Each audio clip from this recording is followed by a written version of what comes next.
আপনাকে এখানে কি আপনার মাইন্ডের মধ্যে এক ধরনের পরিবর্তন অলরেডি হইলো, বা আপনার মাইন্ডের মধ্যে একটা নেচার প্রকাশিত হলো, এটা আপনি আগে খুবই সৎ ছিলেন কিন্তু হঠাৎ করে এই কাজটা করে বসলেন।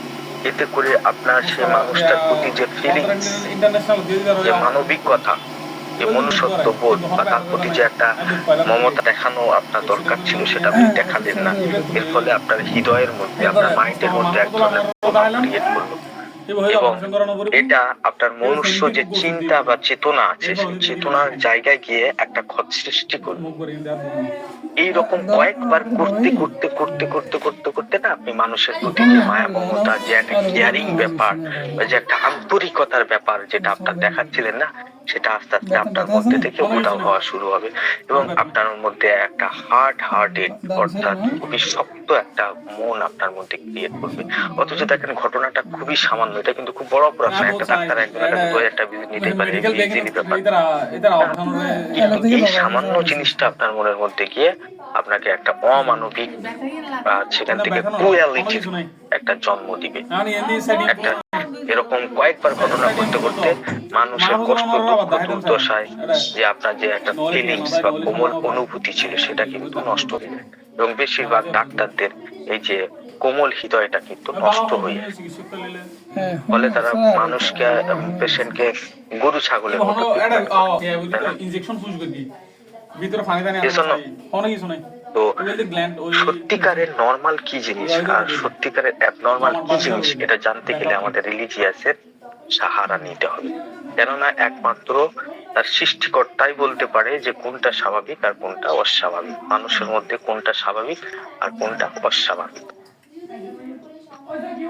তাই না?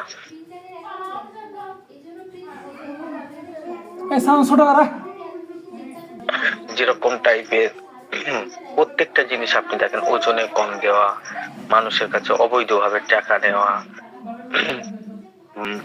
ইভেন হচ্ছে কি অন্যান্য যে সমস্ত ব্যাপারগুলো আছে, চুরি করা, ডাকাতি করা, পরনিন্দা করা, পরচর্চা করা, হ্যাঁ, এই সমস্ত কিছু আপনি দেখেন লেগেসিস এর মধ্যে। আমরা তো হুমকিন ডাক্তার, আমরা তো আল্লাহ এই সমস্ত এই যে মানাগুলো কেন করেছে? আমি যদি একটা মানুষকে ঠকিয়ে 500 টাকা নিয়ে আমার ফ্যামিলির লোক খাবে, এটা আমার লাভ না? তো লস কোথায় থেকে? আমি আপনার পরের টাকা আমি চুরি করে নেবো, এটা তো আমার লাভ। আপনার কাছে ক্ষতি হতে পারে কিন্তু আমার তো লাভ। কিন্তু না, এটা অ্যাকচুয়ালি লাভ নয়, এটা আপনার মন মানসিকতায় গিয়ে এক ধরনের ডিজিজ প্রবণতাকে সৃষ্টি করবে।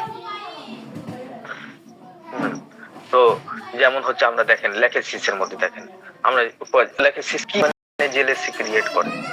তারপর মানুষজন দালান কোঠা বানাচ্ছে, গাড়ি চড়তেছে, দেখে সহ্য করতে পারছে না। বা একজন শাশুড়ি খুবই ভালো ছিল, যখন থেকে বৌমা এসছে ছেলের লাইফে, তখন থেকে তার লাইফটা কেমন অস্ত ব্যস্ত হয়ে যাচ্ছে, ব্লাড প্রেশার হাই হয়ে যাচ্ছে। ফিজিক্যালি ভাবেও তো আমরা দেখতেছি কিভাবে জেলেসি সিম্পটমসটা আমাদের বডিতে কিভাবে প্রভাব বিস্তার করতেছে।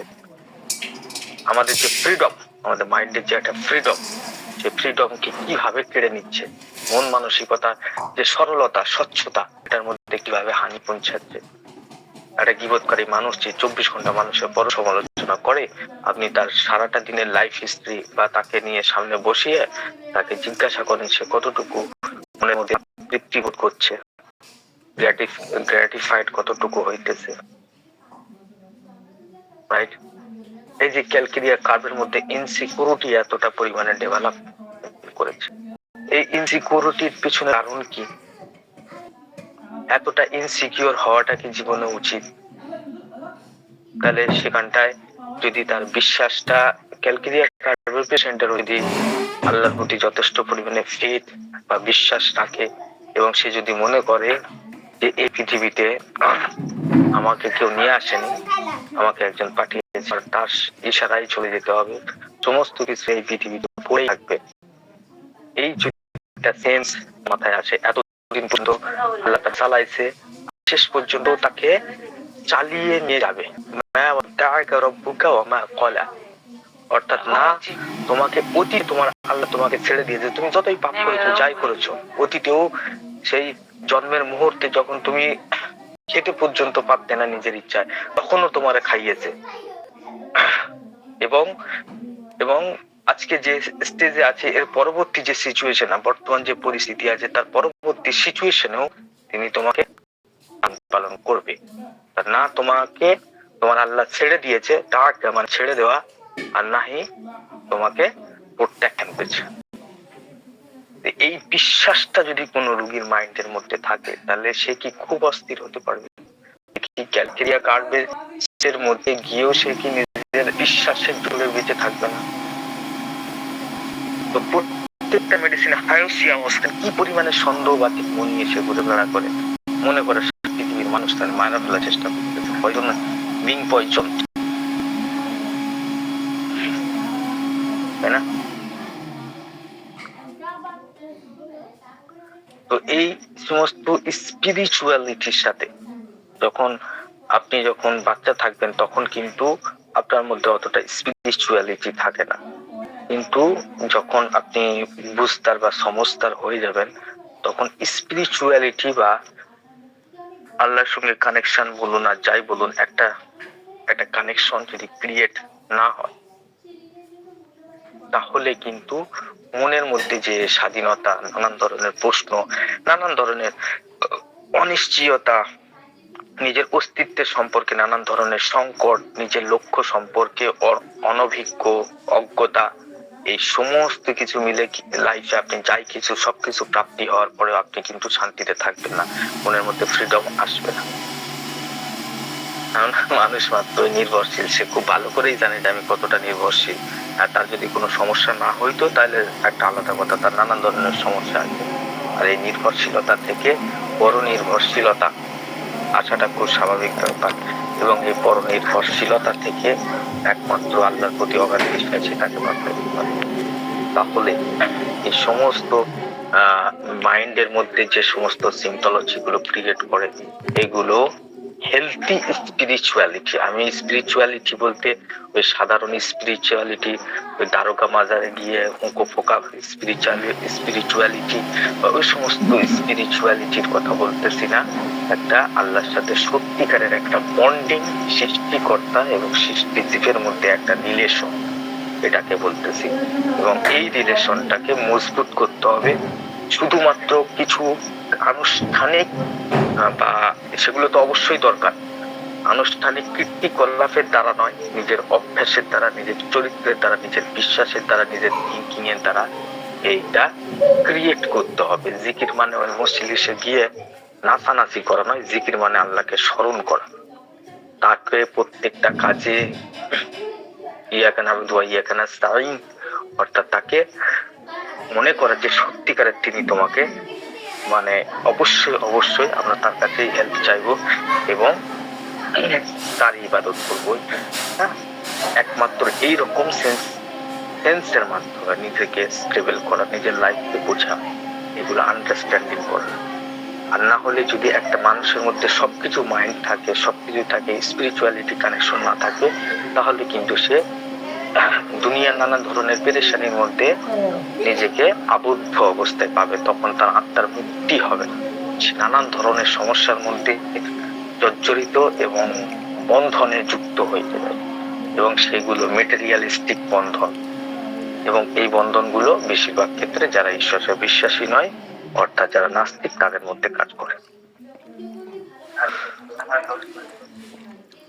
তো বলার কথা একটাই, যে স্পিরিচুয়ালিটি, হেলথি স্পিরিচুয়ালিটি, সেটা যে কোনো রিলিজিয়াস হোক, বিশেষ করে আমি এখানটা ইসলামিকের কথাই বলবো, মানে স্পিরিচুয়ালিটির প্র্যাকটিস আমাদের লাইফে যতটা প্রতিফলিত হবে, আমরা মাইন্ডের দিক থেকে ততটুকু কাম কুলনেস ফিল করতে পারবো, এবং জীবনের অর্থকে যত বেশি উপলব্ধি করতে পারবো, তত আমরা স্টেবল হব। জীবনের অর্থ কি, লক্ষ্য কি, এগুলো যখন সামনে থাকে, তখন একটা মানুষের মধ্যে হচ্ছে সমস্ত কিছু, যে ডক্টর হ্যানিম্যান যেটা প্রত্যাশা করেছেন, হোমিওপ্যাথিক লেখার সময়ও তিনি এটাকে প্রত্যাশা করেছেন, তিনি একজন আস্তিক মানুষ,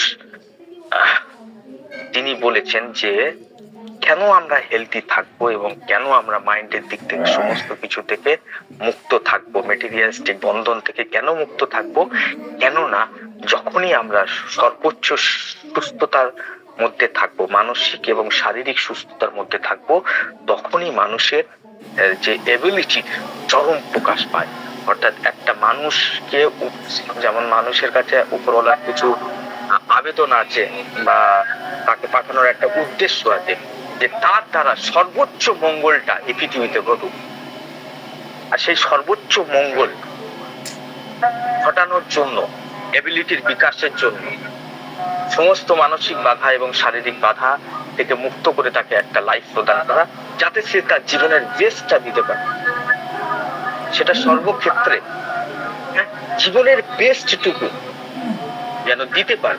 একটা মানুষ যখন বেডের মধ্যে শুয়ে থাকে তখন তার দ্বারা কোনো ক্রিয়েটিভ ওয়ার্ক বা কোনো মঙ্গল কিছু হইতে পারে না। তোমার একটা পেশেন্ট আপনার কি করতে পারে, সে আরো ক্ষতি করছে, সে পারিবারিক ক্ষতি করছে, ফ্যামিলির মধ্যে আর্থিক নানান সমস্যা ক্রিয়েট করতেছে, ফ্যামিলির আর 5টা মানুষকে আনস্টেবল করছে।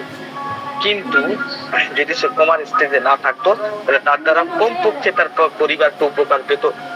যদিও বা সে কাজকর্ম না করুক, তার পরামর্শের মাধ্যমে, তার কথার মাধ্যমে উপকার পাইত।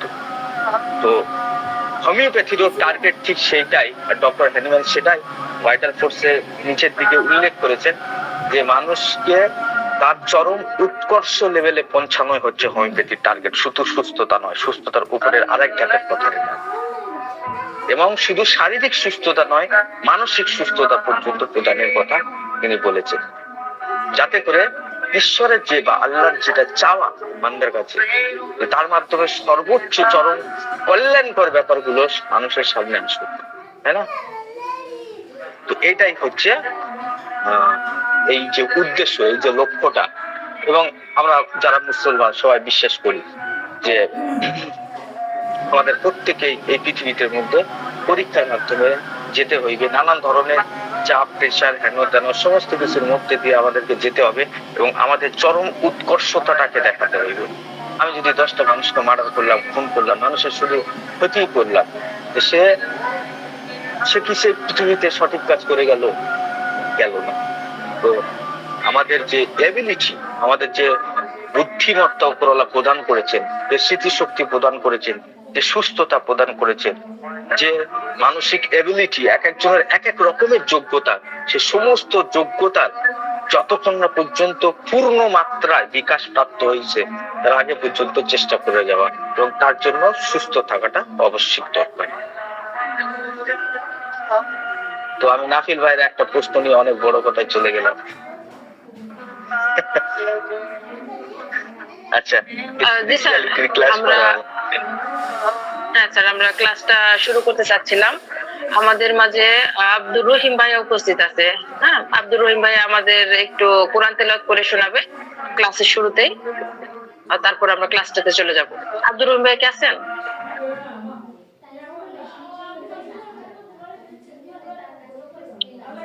আব্দুর রহিম ভাই আমাকে শুনতে পাচ্ছেন? জি আপু, হ্যাঁ শুনতে পাচ্ছি।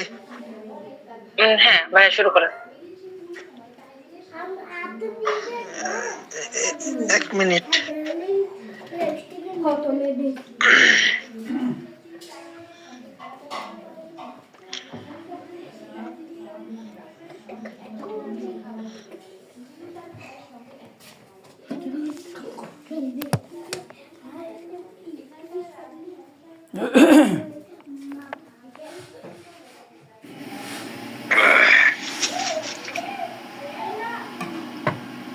أعوذ بالله من الشيطان الرجيم. بسم الله الرحمن الرحيم.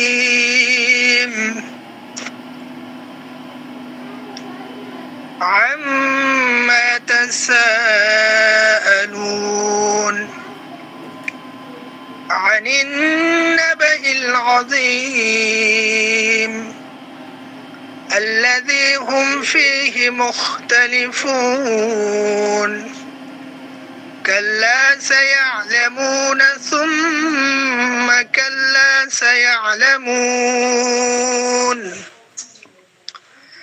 ألم نجعل الأرض مهادا والجبال أوتادا وخلقناكم أزواجا وجعلنا نومكم سباتا وجعلنا الليل لباسا وجعلنا النهار معاشا وبنينا فوقكم سبعا شدادا وجعلنا سراجا وهاجا وأنزلنا من المعصرات ماء ثجاجا لنخرج به حبا ونباتا وجنات ألفافا إن يوم الفصل كان ميقاتا يوم ينفخ في الصور فتأتون أفواجا وفتحت السماء فكانت أبوابا وسيرت الجبال فكانت سرابا إن جهنم كانت مرصادا للطاغين مآبا لابثين فيها أحقابا لا يذوقون فيها بردا ولا شرابا إلا حميما وغساقا جزاء وفاقا إنهم كانوا لا يرجون حسابا وكذبوا بآياتنا كذابا وكل شيء أحصيناه كتابا فذوقوا فلن نزيدكم إلا عذابا إن للمتقين مفازا حدائق وأعنابا وكواعب أترابا وكأسا دهاقا لا يسمعون فيها لغوا ولا كذابا جزاء من ربك عطاء حسابا رب السماوات والأرض وما بينهما الرحمن لا يملكون منه خطابا يوم يقوم الروح والملائكة صفا لا يتكلمون إلا من أذن له الرحمن وقال صوابا ذلك اليوم الحق فمن شاء اتخذ إلى ربه مآبا إنا أنذرناكم عذابا قريبا يوم ينظر المرء ما قدمت يداه ويقول الكافر يا ليتني كنت ترابا صدق الله العظيم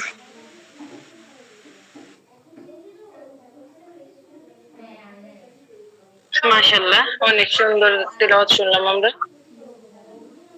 আচ্ছা, আমাদের আসলে 8টা থেকে ক্লাসটা শুরু হওয়ার কথা ছিল, অলরেডি 8:26 বেজে গেছে। আমরা রফিকুল্লাহ স্যারকে অনুরোধ করবো ক্লাসটা শুরু করে দেওয়ার জন্য। Thank you. Doctor Rafiqullah sir, আপনি কি আমার কথা শুনতে পাচ্ছেন? হ্যাঁ, শুনতে পাচ্ছি। মাশাআল্লাহ, খুবই সুন্দর তেলাওয়াত। ক্লাসটা শুরু করুন। হ্যাঁ, আমরা ক্লাসটার দিকে ফোকাস করব। এই পর্যন্ত আমরা যেটা আলোচনা করেছিলাম, এর পূর্বের দিনে যে আলোচনা ছিল আমাদের স্লিপ প্যাটার্নের উপর, স্লিপের নানান ধরনের অবস্থা এবং ড্রিমস এর নানান ধরনের কন্ডিশনের মধ্যে আমরা কি কি দেখতে পারি সেই পর্যন্ত আলোচনা হইল। এর আগের দিনে আলোচনা হয়েছিল নর্মাল ডিসচার্জ অর্থাৎ ফিজিওলজিক্যাল ডিসচার্জ, তারপরে প্যাথোলজিক্যাল ডিসচার্জ, এর ব্যাপারে আমরা কি কি প্রশ্ন করতে পারি রোগী সেগুলো আমরা দেখেছিলাম। এবং পরবর্তীকালে আমরা স্লিপ সম্পর্কে নানা ধরনের তথ্য আমরা জানলাম যে আমাদের স্লিপের উপরে কি প্রশ্ন করা যেতে পারে। আজকে তার থেকেও গুরুত্বপূর্ণ ক্লাস এবং যেগুলো আমাদেরকে খুবই হেল্প করবে একটা কেসের মধ্যে কি ধরনের একটা আদর্শ কেস টেকিং আমরা কিভাবে করতে পারি এবং সেখান থেকে কিভাবে আমরা প্রশ্ন করতে পারি। আমি প্রতিবারেই একটা কথা বলি যে হোমিওপ্যাথি ডাক্তার অ্যাকচুয়ালি একটা ডিটেকটিভের মতো কাজ করে, অ্যাকচুয়ালি একটা গোয়েন্দার মতো কাজ করে। তাকে পেশেন্টের সমস্ত হিস্ট্রির মধ্যে, বিশেষ করে ক্রনিক রোগের ক্ষেত্রে পেশেন্টের সমস্ত হিস্ট্রিকে, সমস্ত ব্যাপার স্যাপারকে ভালো করে উপলব্ধি করতে হয়। প্রথম কাজ হচ্ছে তার এটা, এবং সেটার জন্য তাকে ইনভেস্টিগেশন করতে হয়, তদন্ত করতে হয়। আমাদের কাজ তদন্ত করার মতো, যে কোথায় আছে অ্যাবনরমালিটিস, কোথায় আছে একটু অস্বাভাবিক ব্যাপার, কোথায় আছে সব থেকে গুরুত্বপূর্ণ পিকুলিয়ার সিমটম, সেগুলো আমাদের খুঁজে নিয়ে আসতে হবে। এবং আমি প্রতিবারে আমি আমার এখানকার ডাক্তার বন্ধুদেরকে আমি পরামর্শ দিব যে প্রত্যেকটা রোগী আমাদের কাছে নতুন। যখনই রোগীর চেয়ারে একটা রোগী বসবে তখন আপনি জানেন না তার সাথে কি ঘটেছে, তার লাইফ তার সাথে কেমন বিহেভ করেছে, তার জেনারেল ব্যাপারগুলো কেমন আছে, তার মাইন্ডের ব্যাপারগুলো কেমন আছে, সে কি ধরনের কন্ডিশন, কি ধরনের এক্সপোজারের মাধ্যমে গিয়েছে, তার কোনগুলোতে বেশি সাসেপ্টিবিলিটি আছে, কোনগুলোতে সে সংবেদনশীল নয়। মানে প্রত্যেকটা পেশেন্ট আমাদের কাছে নতুন। যতক্ষণ না আমরা এই নজরিয়াটা বা এই দৃষ্টিকোণটা যতক্ষণ না রাখতে পারবো ততক্ষণ কিন্তু আমরা সঠিকভাবে কেস টেকিং করতে পারবো না। রাইট? আমার কাছে অনেকেই প্রশ্ন করে যে ডাক্তার এমন একটা ফরম্যাট বলে দেন, সেই ফরম্যাটের উপরে আমরা প্রশ্ন করব, আমাদের কাজ সংক্ষিপ্ত হয়ে যাবে, আমরা একটা ফরম্যাটকে ফলো করব। জীবনের প্রথম ফরম্যাট প্রত্যেকটা ডাক্তারই ব্যবহার করে, কিন্তু সব থেকে ভালো ফরম্যাট কি জানেন? হোমিওপ্যাথিক যে ফরম্যাট, কেস টেকিং এর যে ফরম্যাট, সব থেকে গুড ফরম্যাট হচ্ছে দেয়ার ওয়াজ নো ফরম্যাট, যেখানে কোনো ফরম্যাটই নেই।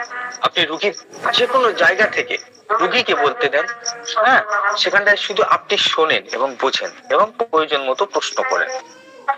সমস্ত আমি এখানটায় যা কিছু পড়াবো সমস্ত কিছু প্রশ্নের আন্ডারে আসবে না। প্রত্যেকটা রুগীকে এতগুলো প্রশ্ন করলে তারপরে সে কোনোদিন আর ক্লিনিকে, আপনার ক্লিনিকে দ্বিতীয়বারে আসবে না, বুঝছেন?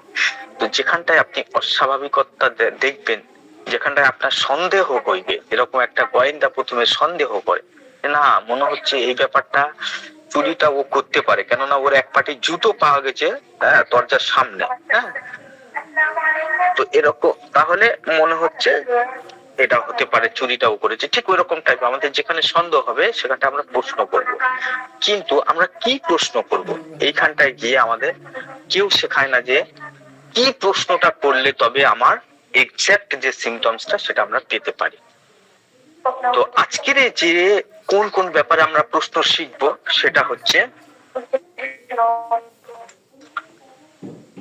থার্মাল আর জেনারেল কিছু ব্যাপার।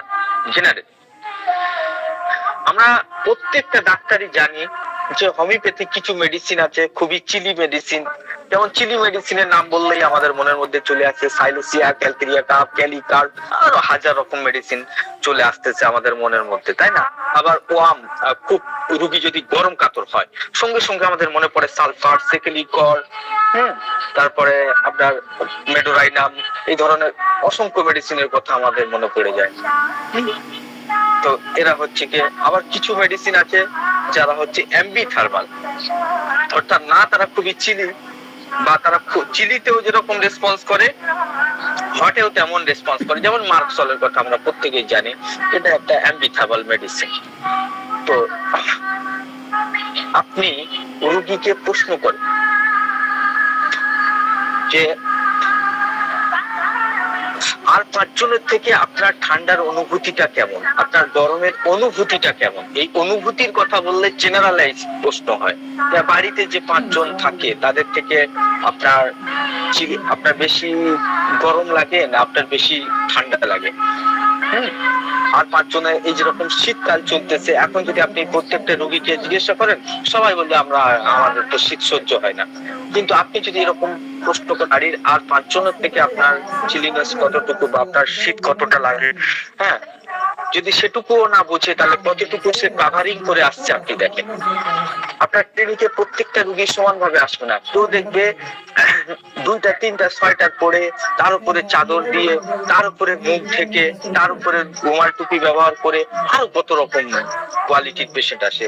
তো আপনি দেখেই বুঝতেছেন যে পেশেন্ট হচ্ছে গিয়ে খুব ঠান্ডার প্রতি খুবই এফেক্টেড হয়, খুবই সাসেপ্টিবল ঠান্ডার প্রতি, তাই না? তো দেখেও বোঝার চেষ্টা করেন, প্রশ্নও করেন যে আপনার ঠান্ডাটা এবং গরমটার ব্যাপারে বলেন। আর বাড়ি পারেন আপনি ডাইরেক্ট জিজ্ঞেস করেন আপনার কি ঠান্ডা খুব বেশি লাগে, সে হ্যাঁ বলে দিলে আপনার প্রশ্ন ওখানটায় লক হয়ে গেল।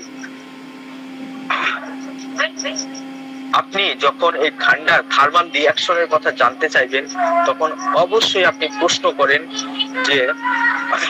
যে পাখা কতটুকু ব্যবহার করে, হাওয়ার ব্যাপারটা কেমন সে নেয়, মানে কোল্ড এয়ারের প্রতি সে কতটুকু সাসেপ্টিবল সেটা জানার চেষ্টা করেন। যে এখনো পর্যন্ত এমন ব্যক্তি আছে যারা এই শীতের মধ্যে পাখা চালিয়ে ঘুমায়, তাহলে তারা কতটুকু হট পেশেন্ট চিন্তা করেন, তাই না?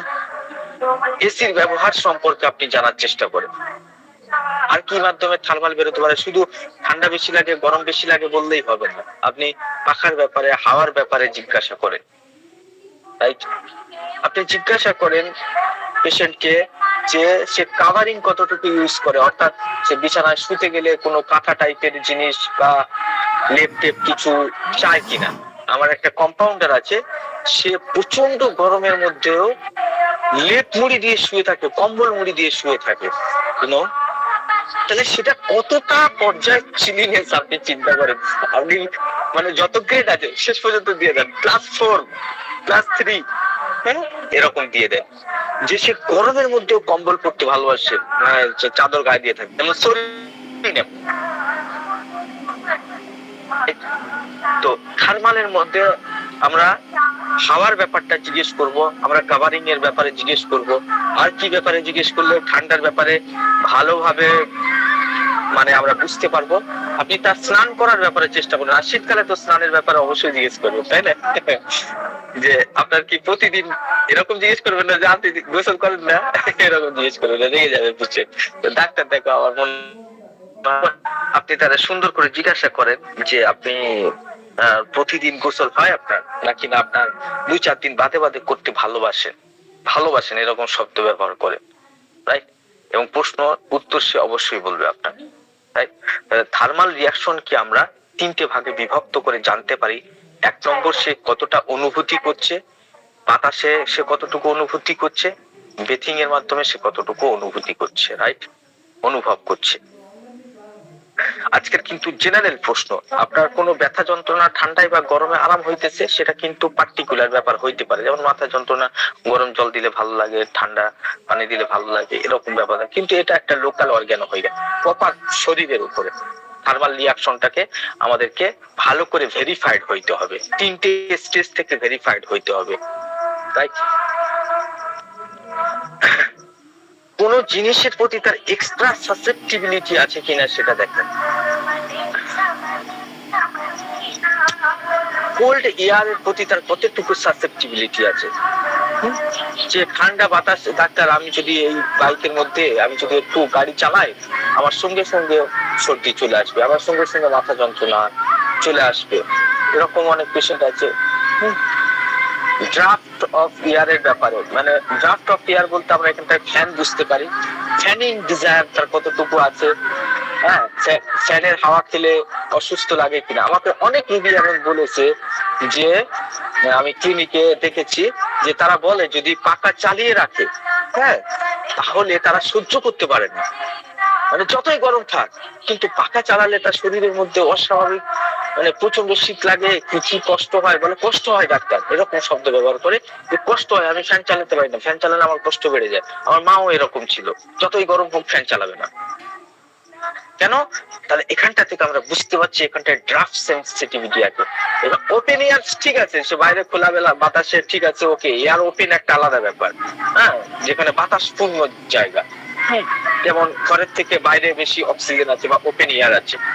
কিন্তু বদ্ধ ঘর একটা ওপেন এয়ার আলাদা ফ্যাক্ট, কিন্তু এখানটায় ড্রাফট অফ এয়ারের কথা বলতেছে, অর্থাৎ হাওয়ার ঝোঁকা।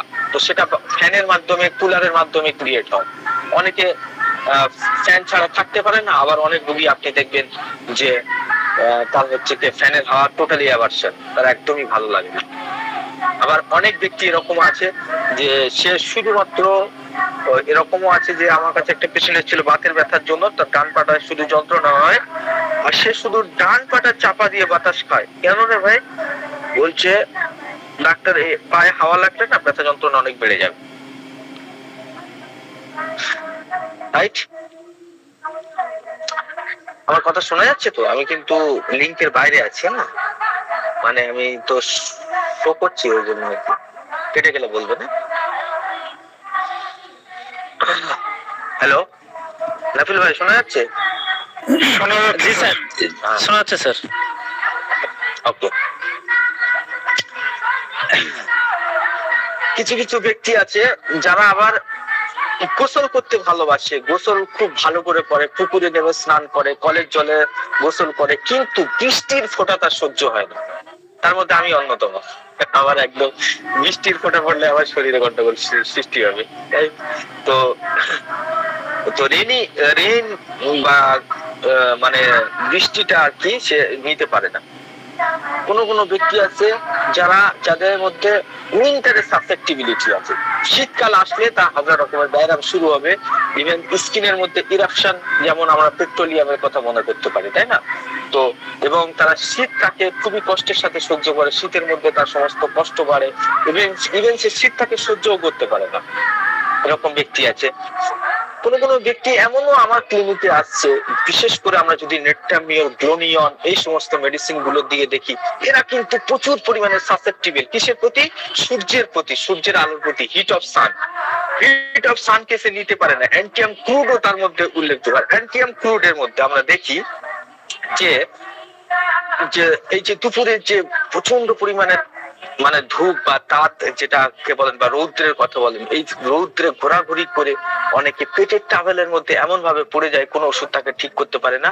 সেখানটায় অ্যান্টিয়াম ক্রুড মহারাজের মতো হাজির হয় এবং তার পেটের সমস্যা এবং হিট জনিত যে এফেক্ট বা সূর্যের মধ্যে, ধূপের মধ্যে, রৌদ্রের মধ্যে ঘোরাঘুরির মানে যে সমস্যাটা হয়, সেই সমস্যাটাকেও সে দূরীভূত করতে পারে।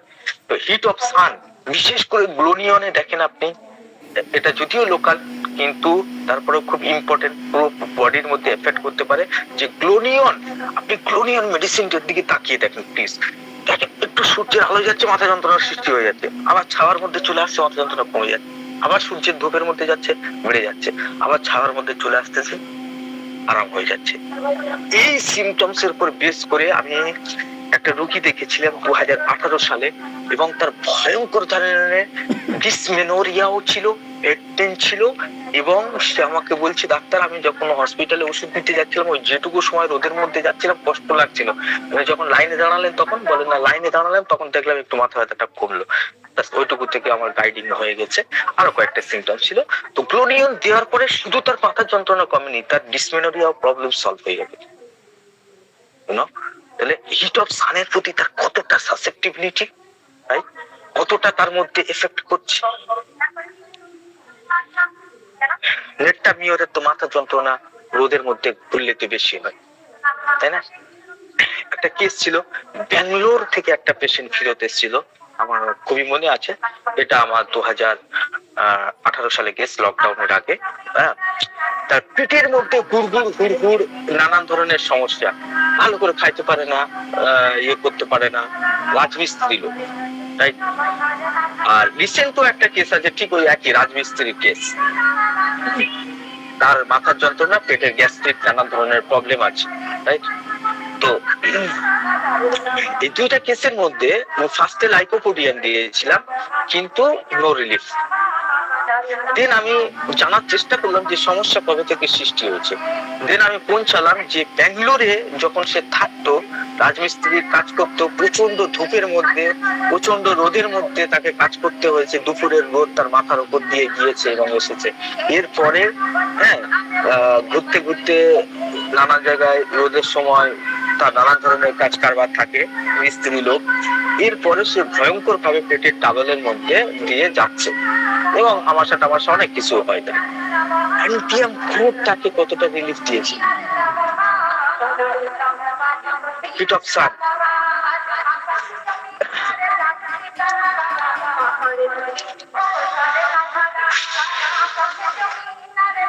রাইট।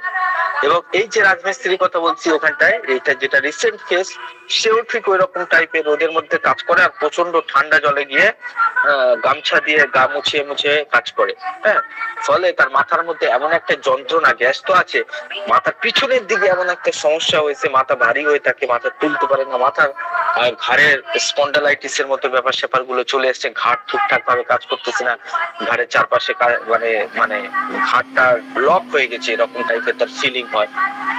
মানে এপাশ ওপাশ করতে গেলে খুব অসুবিধা হয়, ঘাড় ঘুরিয়ে কিছু দেখতে গেলে তার প্রবলেম হইতেছে। এটাই হিট অফ সান, ওখানটা আমাকে ফের রাস্তা দেখিয়েছে। তো সাসেপ্টিবিলিটি, এই যে হিটের প্রতি প্রত্যেকেই সাসেপ্টিবল নয়, আরো তো 100টা মিস্ত্রি কাজ করছে, কারো কোনো অসুবিধা হয়নি, কিন্তু তার হয়েছে কেননা তার সূর্যের আলো অতটুকু সহ্য হয়। রাইট। সাউন্ড, সাউন্ডের উপরেও অনেক রোগী দেখবেন, আমার কাছে একটা রোগীর রিসেন্ট চলতেছে তার কেস, পাখা চললে পাখার যে আওয়াজটুকু হইতেছে না, সেই আওয়াজটুকু শুনলে তার মনের মধ্যে এক ধরনের অ্যাংজাইটি ডেভেলপমেন্ট করে। মনে হয় পাখার আওয়াজটা, সে একটা অদ্ভুত কথা আমাকে বলেছে যে পাখার যে এই শব্দটা ডাক্তার, আমার মনে হয় যেন পাখাটা আমাকে গিলে খেতে আসছে। অদ্ভুত ব্যাপার তার মাইন্ডের মধ্যে রয়েছে, সে বলতেছে আমার পাখার আওয়াজটুকু সহ্য করতে পারে। রাইট। নয়েস, কোন ব্যক্তি আছে নয়েস অ্যাগ্রাভেট, বিশেষ করে নাক্সভূমিকা। আপনি নাক্সভূমিকা পেশেন্টের লাইট, নয়েস, জার সমস্ত কিছু তার অ্যাগ্রাভেশন, কোনো কিছু সে নিতে পারে না, অর্থাৎ হাইপার সেন্সিটিভিটি, অর্থাৎ সেন্সিটিভিটি যতটুকু থাকার দরকার তার থেকে বেশি সেন্সিটিভ হয়ে গেছে রোগী। হ্যাঁ, ইরিটেবিলিটি ওই জন্য বেশি হইতেছে। রাইট। কোন ব্যক্তি এমনও আছে যারা কিনা পেন সহ্য করতে পারে না, মানে পেন যেমন ক্যামোমিলা, হ্যাঁ, নাক্সভূমিকা, হ্যাঁ। আর এবার একটা মেডিসিন পড়তেছিলাম আর প্রয়োগও করেছিলাম, ভালো একটা ব্যাপার আসতেছিল, কি যেন বেশটা মনে আসতেছে না, শেয়ার অফ পেন।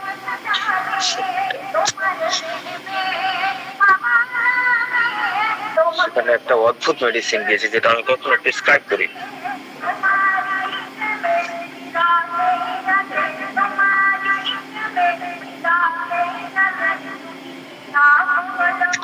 মনে আসতেছে না।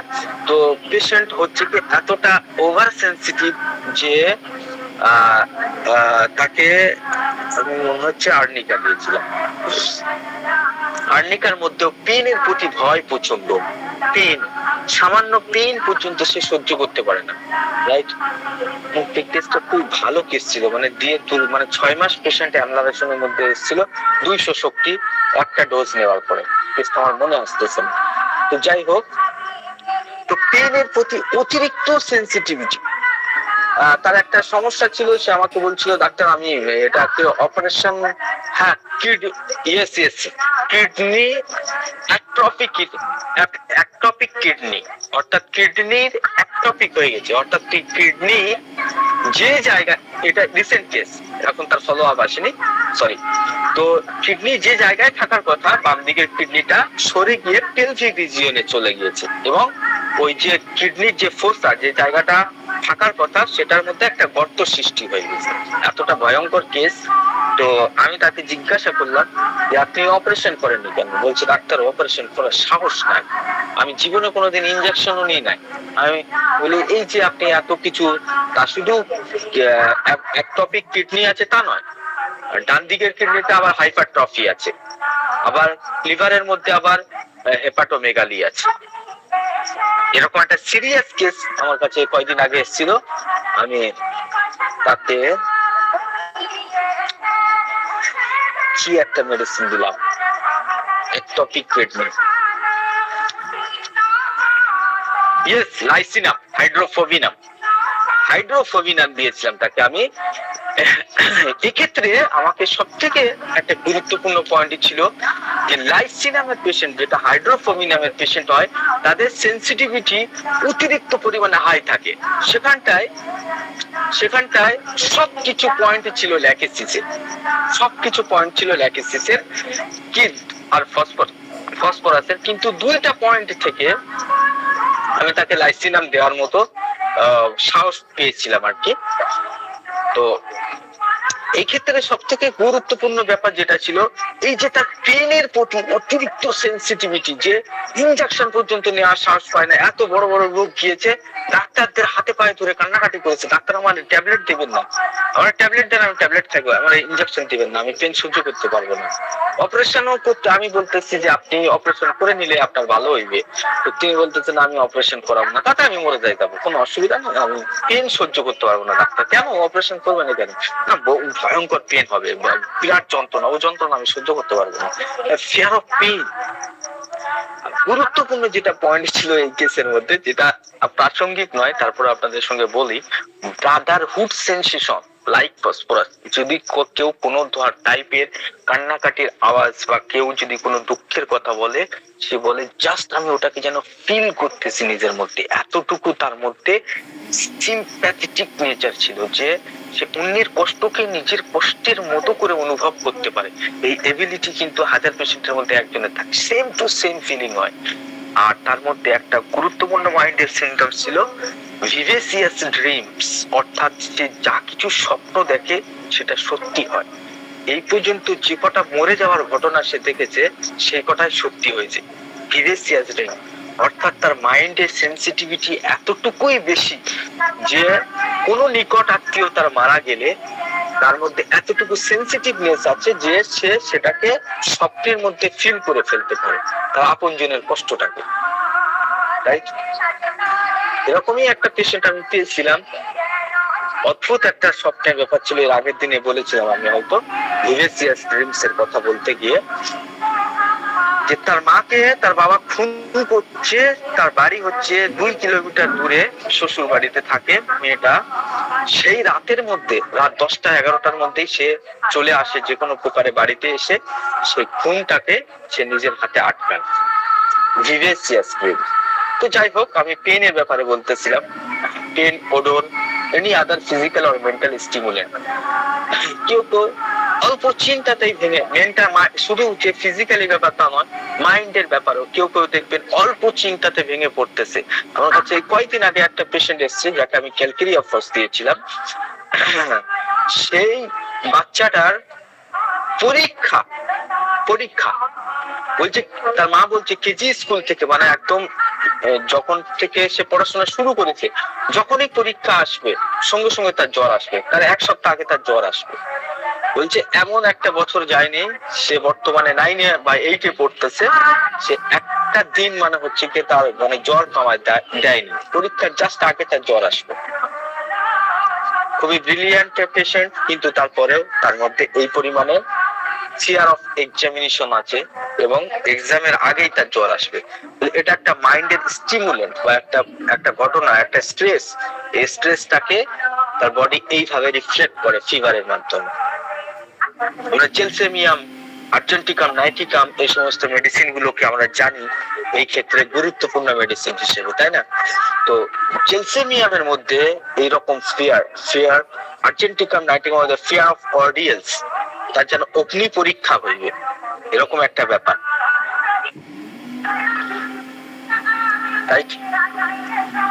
তো জেলসেমিয়ামে কোনো জায়গায় যাইতে গেলে বা আর্জেন্টিকাম, নাইটিকাম কোনো একটা সম্মেলন, সভা, সমিতি, ধার্মিক স্থল, এই সমস্ত জায়গায় যাওয়ার আগে তার মধ্যে এতটুকু অ্যান্টিসিপেশন কাজ করে যে সেটুকু নেওয়ার মতো ক্ষমতা তার মনের নাই, তার শরীরের নাই। সাথে এই সমস্ত স্ট্রেসের প্রতি কেমন ভাবে আমার পেশেন্ট রিয়াক্ট করছে সেটাকে আমাদের প্রশ্নের মাধ্যমে বুঝতে হবে যে আপনার কোন ব্যাপারটা খুব খারাপ লাগে বা কোন পরিস্থিতিতে আপনি খুব ভেঙে পড়েন, এটা মানসিক সাসেপ্টিবিলিটিটাকে জাজ করতে পারেন, বা কোন ওয়েদার বা কোন ধরনের আবহাওয়া, ঠান্ডা গরম সূর্যের তাপ, এই সমস্ত কোন ব্যাপারে আপনার খুব কষ্ট লাগে বা খুব বেশি সমস্যা হয় আপনার, এরকম প্রশ্ন করলে রোগী অবশ্যই রিয়াক্ট করবে। এবং এই সমস্ত প্রশ্নের যে উত্তর পাওয়া যাবে সেটা কিন্তু খুবই হাই র্যাঙ্কের উত্তর, এগুলো কিন্তু ডাইরেক্ট আপনাকে মেডিসিন পর্যন্ত পৌঁছাবে এবং এগুলো সবই জেনারেল কোয়ালিটি সিমটমস, রাইট? তো ইনক্রিজ সাসেপ্টিবিলিটি, কোন ধরনের জিনিসের প্রতি আমার পেশেন্ট সাসেপ্টিবল, সেটা বডি হোক সেটা মাইন্ডের হোক। কেউ কেউ দেখবেন রিলেশন নিয়ে অতিরিক্ত চাপের মধ্যে থাকে, কেউ কেউ দেখবেন পয়সা নিয়ে অতিরিক্ত চাপের মধ্যে থাকে। 2019 সালে একটা পেশেন্ট সারা রাত দিন করে ঘুমায় না, কি ব্যাপার, পয়সা চিন্তা করে করে তার রাত দিন ঘুম হয় না, বাকায়দা সে অ্যালোপ্যাথিক ঘুমের ওষুধ খাইতেছে কিন্তু কোনো প্রকারে ঘুমাইতে পারছে না, রাইট? তো সেই ক্ষেত্রে প্রেসক্রিপশন ছিল ক্যালকেরিয়া ফ্লোরিকাম, ক্যালকেরিয়া ফ্লোর। ক্যালকেরিয়ার মধ্যে তো ইনস্টেবিলিটি আছে, ক্যালকেরিয়া ফ্লোর পয়সার প্রতি একটা প্রচন্ড পরিমাণের ঝোঁক আছে। তো এই ক্যালকেরিয়া ফ্লোর এক ডোজ দেওয়ার পরে তার আর কোনো ধরনের ঘুমের ওষুধ খাইতে হতে হবে। তো কোন ধরনের জিনিসগুলো পেশেন্টকে খুব এফেক্ট করতেছে, সাসেপ্টিবিলিটি মানে প্রচন্ড পরিমাণে প্রভাব বিস্তার করছে তার লাইফে, কোন ধরনের জিনিস, সেটা মাইন্ডের দিক থেকে হোক ও ফিজিক্যালি দিক থেকে হোক, বৃষ্টির ফোঁটা নাকি না পয়সার চিন্তা। আপনি তাকে ডাইরেক্টলি চিন্তা করেন, আপনি টেনশন করেন কি ব্যাপারে। আমরা তো বাঙালি লোকেরা টেনশনের কথাটাকে খুব ভালো করে বুঝি। আমাদের প্রশ্ন করা উচিত যে আপনি কোন ব্যাপারে বেশি চিন্তা করেন, কোন ব্যাপারটা নিয়ে আপনার প্রচন্ড দুশ্চিন্তা হয়। কেউ ছেলে মেয়ের ব্যাপারে এতটুকু মানে বরদাস্ত করতে পারে না, ছেলে মেয়ের সামান্য ন্যায় অন্যায়, পরীক্ষার রেজাল্ট বা তাদের ভবিষ্যৎ, কেউ কেউ ছেলে মেয়ের ভবিষ্যৎ নিয়ে এত চিন্তা করে যে ছেলে সবে ক্লাস 1-এ পড়তেছে, মেডিকেলে কিভাবে ভর্তি হবে, সেখানে পাস করতে পারবে কিনা, সেই চিন্তা নিয়ে বসে আছে। আপনাকে ইনভেস্টিগেট করতে হবে, বুঝতে হবে যে তার চিন্তা সে কোথায় গিয়ে আটকাচ্ছে। আমাদের পেশেন্টের সাফারিংটাকে দেখতে হবে। তো সাসেপ্টিবিলিটি, ইনক্রিজ সাসেপ্টিবিলিটি, তো এই ক্ষেত্রে তার ছেলের যে ফিউচার আছে সেই ফিউচার সম্পর্কে সে খুবই সাসেপ্টিবল হয়ে পড়েছে। বিশেষ করে ক্যালিয়াম কার তার ফ্যামিলি নিয়ে খুব চিন্তা করে, তার বাচ্চাদের নিয়ে খুব ভাবে, তার বাচ্চাদের ভবিষ্যৎ নিয়ে খুব চিন্তা করে।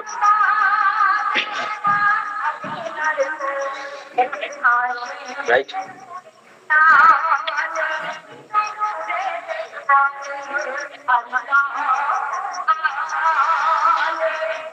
তো ইনক্রিজ সাসেপ্টিবল সম্পর্কে আমি যা কিছু বলবো সবই কম বলা হবে, এর অসংখ্য ক্ষেত্র আছে। আমি এখানটায় কয়েকটা ব্যাপার আপনাদের সামনে রেখেছি।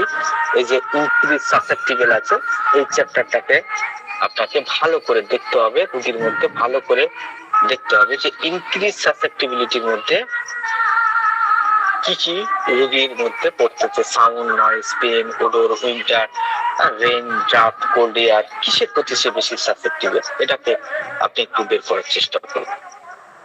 বেথিংস এর ব্যাপারে আগে বললাম যে তার মধ্যে বেথিং ডিজায়ার আছে না অ্যাভারশন আছে না ফিয়ার আছে।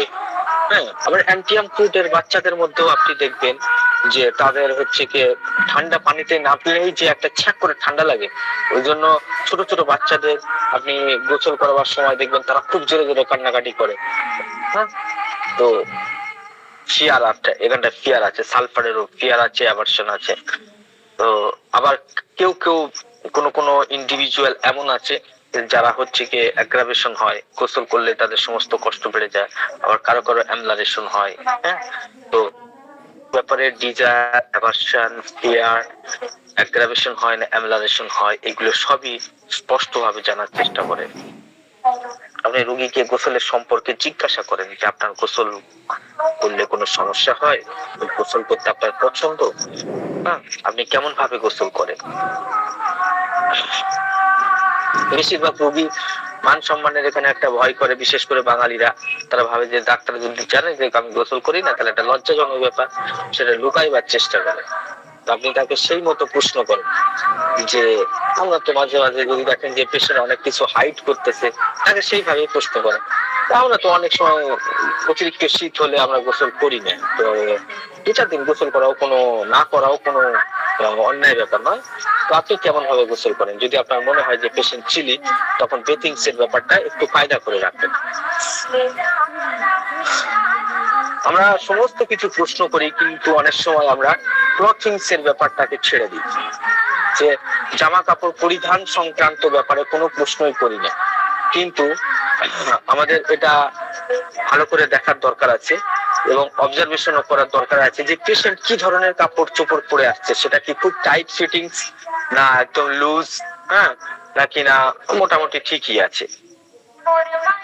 এবং অনেক অনেক পেশেন্ট আপনি দেখবেন গরমকালে দেখবেন ওই একটা হাফ প্যান্ট, একটা গেঞ্জি, এরকম জিনিসগুলো পরে চলে আসে গরমের সময়। শীতের সময় তো প্রায় সবাই জড়িয়ে আসে, কিন্তু কেউ কেউ আছে এরকম টাইপের। এটা ইন্ডিকেশন করে সে যে ভেরি হট, অথবা ইন্ডিকেশন করে যে তার মধ্যে কাপড় চোপড় বেশি পরার ইচ্ছা নাই, বা এটাও ইন্ডিকেশন করে সে হচ্ছে কি তার অ্যাপিয়ারেন্স সম্পর্কে, যে একটা ডাক্তারের সামনে কিভাবে যেতে হয় সেটা, সেই ব্যাপারে সে কিছুই ভেবে আসেনি। অর্থাৎ সালফার টাইপের পেশেন্ট, যেখানে যা কিছু করে চলে যায়। তো ক্লথিংস এর ব্যাপারটাকে আমাদের পর্যবেক্ষণ করার দরকার আছে, যে সে টাইট পড়তে পছন্দ করে না লুজ পড়তে পছন্দ করে। আপনি রোগীকে জিজ্ঞাসা করবেন ডাইরেক্টলি যে আপনার কেমন ভালো লাগে, জামা কাপড় কেমন, খুব টাইট ফিটিংস নাকি না মোটামুটি টাইপের। খুব লুজ না পড়লে আপনার পেশেন্ট অবশ্যই এই ব্যাপারে আপনাকে হেল্প করবে। বিশেষ করে ল্যাকেসিস এর পেশেন্ট, ল্যাকটারি নামের পেশেন্ট, হাইড্রোফোবি নামের পেশেন্ট, এরা কি আপনারা জানাবে যে সে কাপড় চোপড় অতটা সহ্য করতে পারে না, বা টাইট ফিটিংস সে একদম পছন্দ করে না। বিশেষ করে যে সমস্ত রোগীদের ব্লাড সার্কুলেশনের মধ্যে প্রবলেম থাকে, ব্লাড সার্কুলেশন যেখানে প্রভাবিত হয়, সে সমস্ত জায়গায় আপনি দেখবেন টাইট কাপড় পরলে তাদের সমস্যা হয় অনেক কিছু। আপনি লোকাল প্রশ্নও করতে পারেন, যে আপনার গলায় টাইট কিছু বা হার বা কোনো অলংকার পরতে আপনি পারেন কিনা। কোমরে, অনেকে কোমরে টাইট পছন্দ করে, আবার অনেকে কোমরে টাইট পছন্দ করে না, রাইট? কিন্তু আমার কাছে, আমি এই ব্যাপারটা নিয়ে অনেকবার দেখেছি যে ল্যাকেসিস কনফার্ম হতে গেলেই ল্যাকেসিসের যদি আমি একটা কথা জিজ্ঞাসা করলি যে আপনি গলায় কিছু পরেন না কেন, যদি খালি দেখে, তখন সে বলে যে ডাক্তার এখানটায় কিছু রাখলে আমি একদম সহ্য করতে পারি না, কেমন যেন দম বন্ধ হয়ে আসে। অনেকে বলে খুব চুলকায়, বিরক্ত লাগে, খুব মনে হয় কখন যে ফেলে দেবে।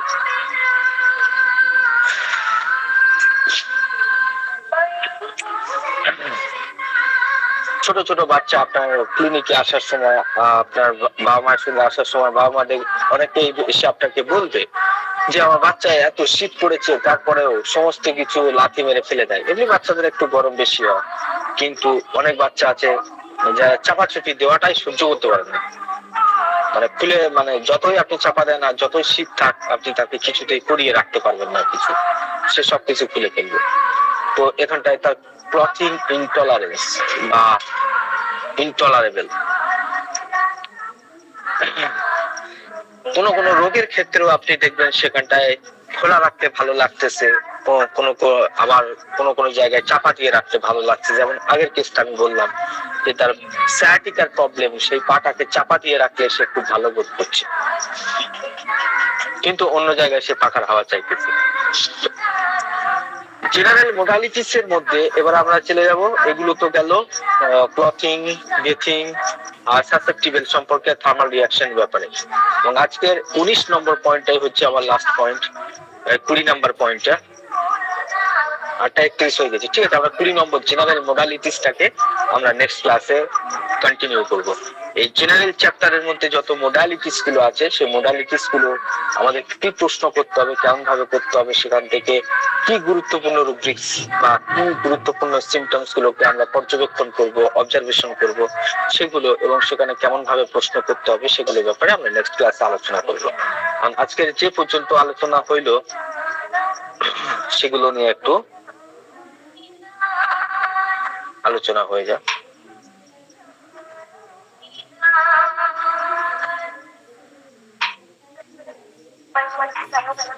আজকে এখানটায় জলসা হচ্ছে, তো আমার ক্লাস করতে খুব অসুবিধা হচ্ছে।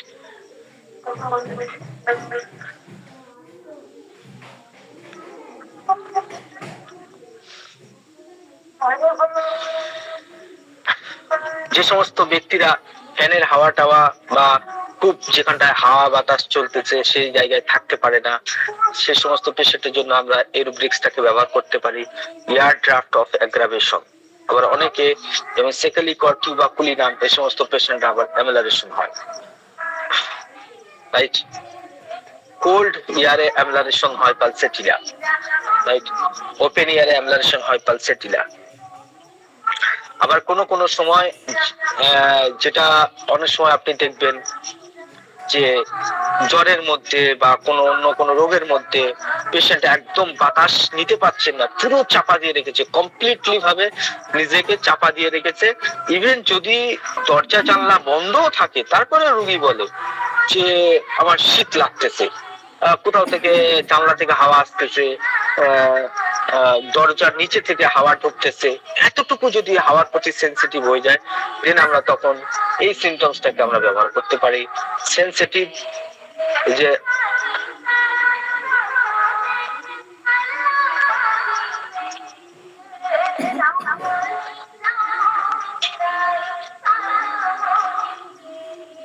এবং এক্ষেত্রে গুরুত্বপূর্ণ মেডিসিন দেখেন আপনাদের হিপারসালফাক্সিমিকা স্বমহিমায় বিরাজিত হয়েছে, তাই না? সেন্সেশন অফ এ ড্রাফট, তার মনে হয় সত্যিকার হইতেছে কি না হইতেছে সেটা গুরুত্বপূর্ণ নয়, পেশেন্ট বলতেছে এত শীত করতেছে, মনে হচ্ছে কোথাও ফুটো ফাটা থেকে হাওয়া ঢুকতেছে, right. Sensation of a draft, হিপারসাল, রাইট।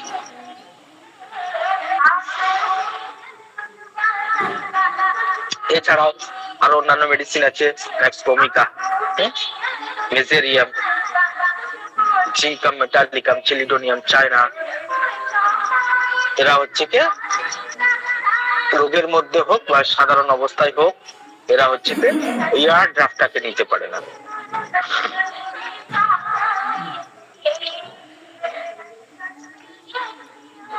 আবার এয়ার ড্রাফটে অ্যামেলারেশন হয়, এই সমস্ত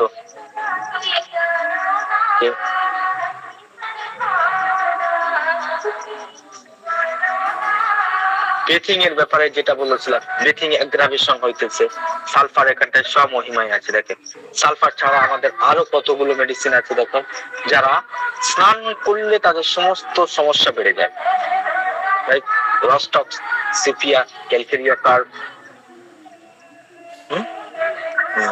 ডালকামারা, আজকে আমরা এটা পড়েছি না যে ডালকামারা, এই যে ডালকামারা সেকেন্ড গ্রেডে আছে। দেখেন ব্রিথিং অ্যাগ্রাভেশন, অ্যান্টিয়াম ক্রুড, এমন কার্ভ ব্রিথিং অ্যাগ্রাভেশন আছে। ক্যালকেরিয়া সালফার, রস্টক্স, সিপিয়া। আবার ব্রিথিংস এর মধ্যে অ্যামেলারেশন, অর্থাৎ গোসল করলে সমস্যাগুলো একটু কম লাগে, সেক্ষেত্রে দেখেন পালসেটিলা, লিডাম্পাল তো তার যে সমস্ত যন্ত্রণা আছে সেই যন্ত্রণাগুলোতে ঠান্ডা জল দিলে বা বরফ ঘষলে বা স্নান করলে সেগুলোতে অ্যামেলারেশন হয়, সেটা স্কিনের অ্যাফেকশন হোক বা কোনো যন্ত্রণা হোক, আর উপরের দিকে যন্ত্রণাটা বিস্তৃত হয়। বিশেষ করে লিডাম্পাল গাউটের ক্ষেত্রে এই সিমটমসটাকে ভালো মতো দেখায়, ব্রিথিং অ্যামেলারেশন। ব্রিথিংস অ্যাগ্রাভেশন দেখলেন, ব্রিথিং অ্যামেলারেশন, ব্রিথিং অ্যাভারশন, প্রত্যেকটা আলাদা। যে গোসল করতে পছন্দ নয়, তার বাচ্চাকে মেরে পিটে গোসল করতে হয়, সেক্ষেত্রে সেই সরিনাম, সালফার, সরিনামের বাচ্চা গোসল করতে চায় না। সালফার, স্পাইচেলিয়া, সিপিয়া, রস্টক্স, অ্যান্টিয়াম ক্রুড এর আসতেছে।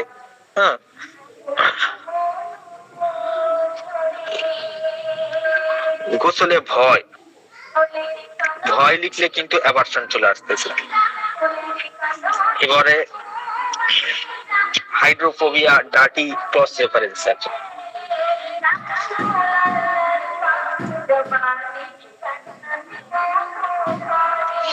তাহলে অ্যাগ্রাভেশন, অ্যামেলারেশন, এবং অ্যাভারশন, রাইট? সবগুলোই আমরা দেখলাম। অ্যাভারশন টু বেথিং দেখলাম না? Aversion to বেথিং। আর অ্যাভারশনের মধ্যে ভয়ও আছে এই গোসলের প্রতি, যে ডাক্তার আমি কোথায় পাবো গোসলের প্রতি ভয়? তো এখানে দেখেন বেথিং গ্রিড অফ এর মধ্যে গেলেই দেখবেন অ্যাভারশন টু বেথিং দেখাচ্ছে, অর্থাৎ দুইটার জন্য সেম রুব্রিক্স, মেডিসিনের সেটিং একই আছে, যেখানটায় অ্যাভারশন আছে সেখানটায় ফিয়ার রাখা হয়েছে, রাইট? এবারে হাইড্রোফোবিয়া, এটা কিন্তু একটু আলাদা সিমটমস। মাইন্ডের মধ্যে হাইড্রোফোবিয়া গেলে আবার সেখানে লাইসিনাম চলে আসতেছে, রাইট? সেখানে হাইড্রোফোবিয়া মানে পুকুরে নামতে, হ্যাঁ, এই যে পেশেন্টটা ছিল আমার, সে হচ্ছে যে পুকুরে গোসল করতে ভয় পায়, আর যাকে আমি লাইসিনাম দিয়েছিলাম এবং সে একটা অদ্ভুত কথা বলেছিল যে সে নৌকায় উঠতে গেলে প্রচন্ড ভয় পায়। একবার সে নৌকায় উঠেছিল, তো যেখান থেকে উঠেছে আর যেখানটা গিয়ে নেমেছে মাঝখানে একবারও চোখ তুলে তাকায় নেই যে কোথায় কিভাবে যাচ্ছে, আর কন্টিনিউয়াসলি কান্নাকাটি করেছে, এতটা তার হাইড্রোফোবিয়া লাইসিনামের জন্য। তো হাইড্রোফোবিয়া বললে আবার একটু অন্য জিনিস বোঝায়।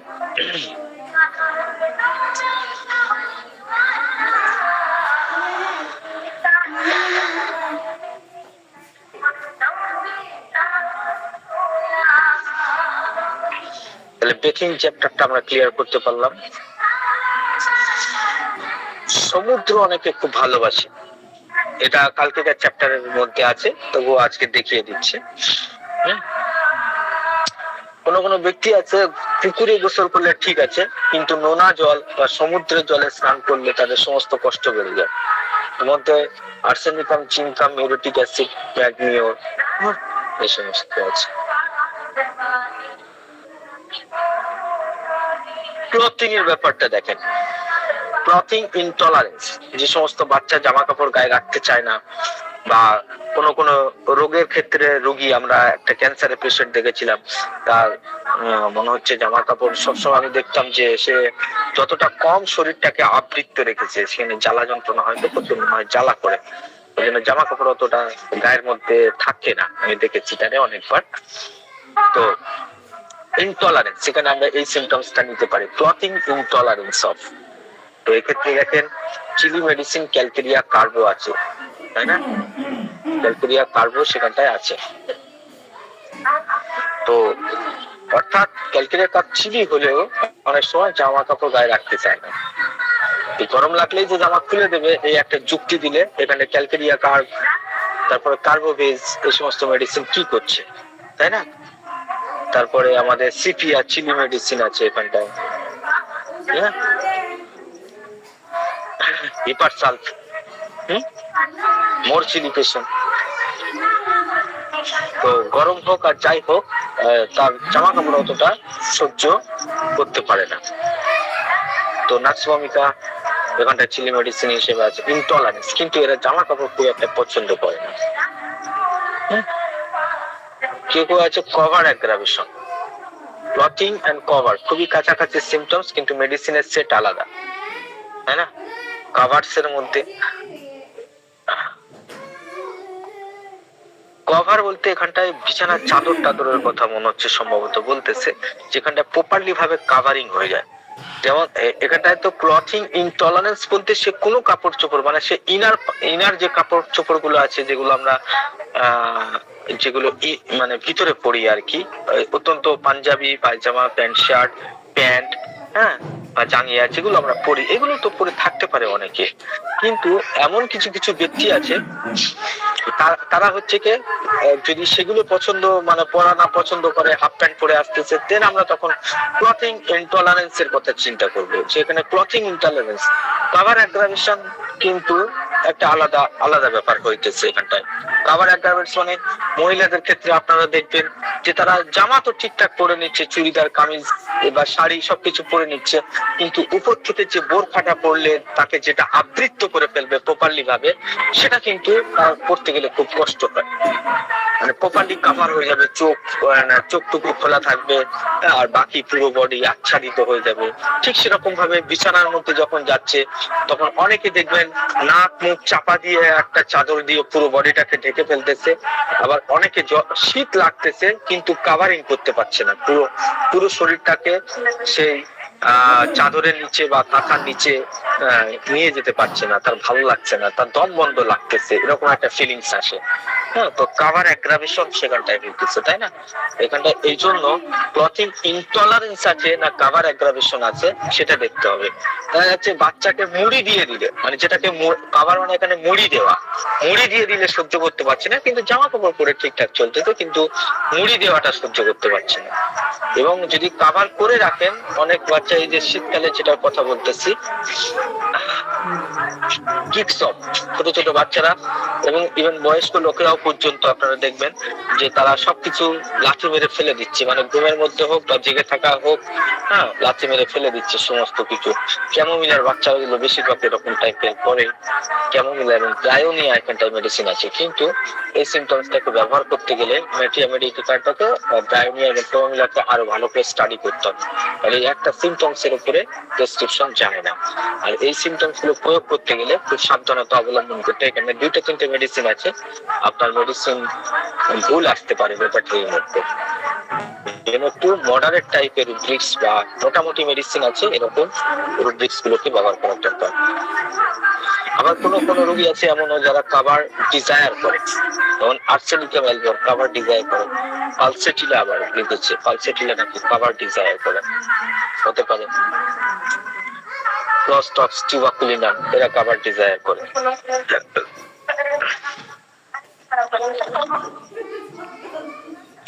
কাভার অ্যাভারশনের মধ্যেও পালসেটিলা আছে, তাই না? আর সব এগুলো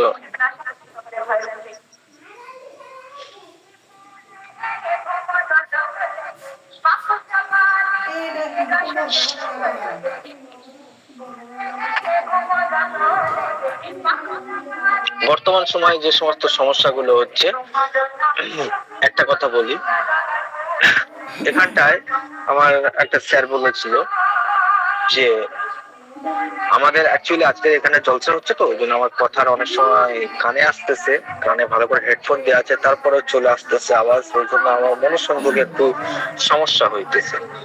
তো যাই হোক, এখানকার যে পরিবেশটা আমরা অনেক সময় নিই জেনারেল ওয়েদার, উইন্টার অ্যাগ্রাভেশন নিই না, উইন্টার অ্যাগ্রাভেশন যে শীতের সময় তার সমস্যা বাড়তেছে বা কোনো সমস্যা হয়েছে,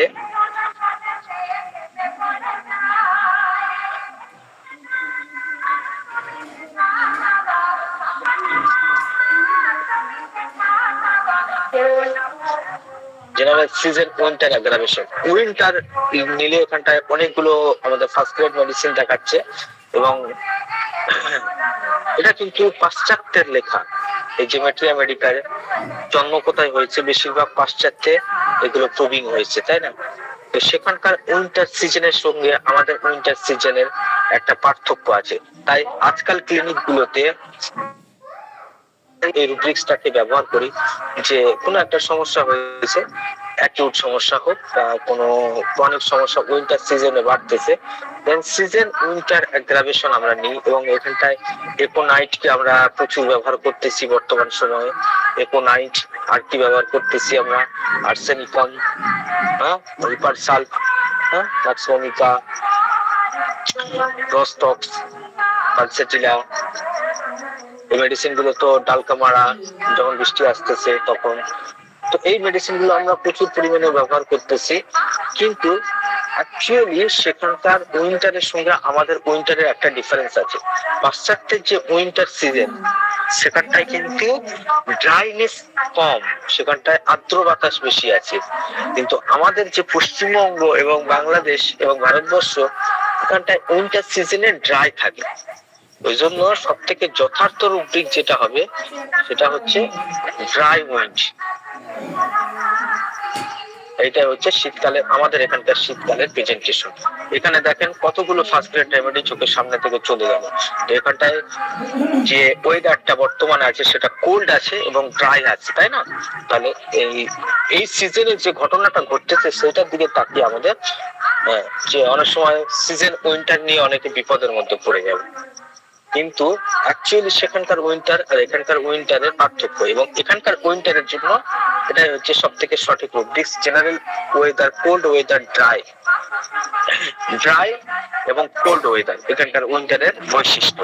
এবং সেক্ষেত্রে গুরুত্বপূর্ণ মেডিসিন দেখেন এপোনাইট, কস্টিকাম, ক্যালিকার্ড, পিপারসাল, নাক্সভমিকা, পেট্রোলিয়াম, সোরাইনাম, পালসেটিলা, বেরেট্রাম, ব্রায়োনিয়া মাঝে মাঝে আসতেছে এই পেশে, এগুলো অ্যাকিউটে আসে। এবং এই সিজনে যারা খুব ভালো থাকে যে সমস্ত রোগী তারা হচ্ছে কি পালসেটিলা, হ্যাঁ খুব ভালো থাকে, আবার পালসেটিলা বিপদেও থাকে। সেকেন্ড গ্রেড পালসেটিলা পরিবর্তনশীল, কখন কোথায় কি কি সব জায়গায় আছে পালসেটিলা। ওয়েট ওয়েদারেও অ্যাগ্রাভেশন আছে, পালসেটিলা সেকেন্ড গ্রেড থাকে, ওয়েট অ্যাগ্রাভেশন সেখানেও আছে। তো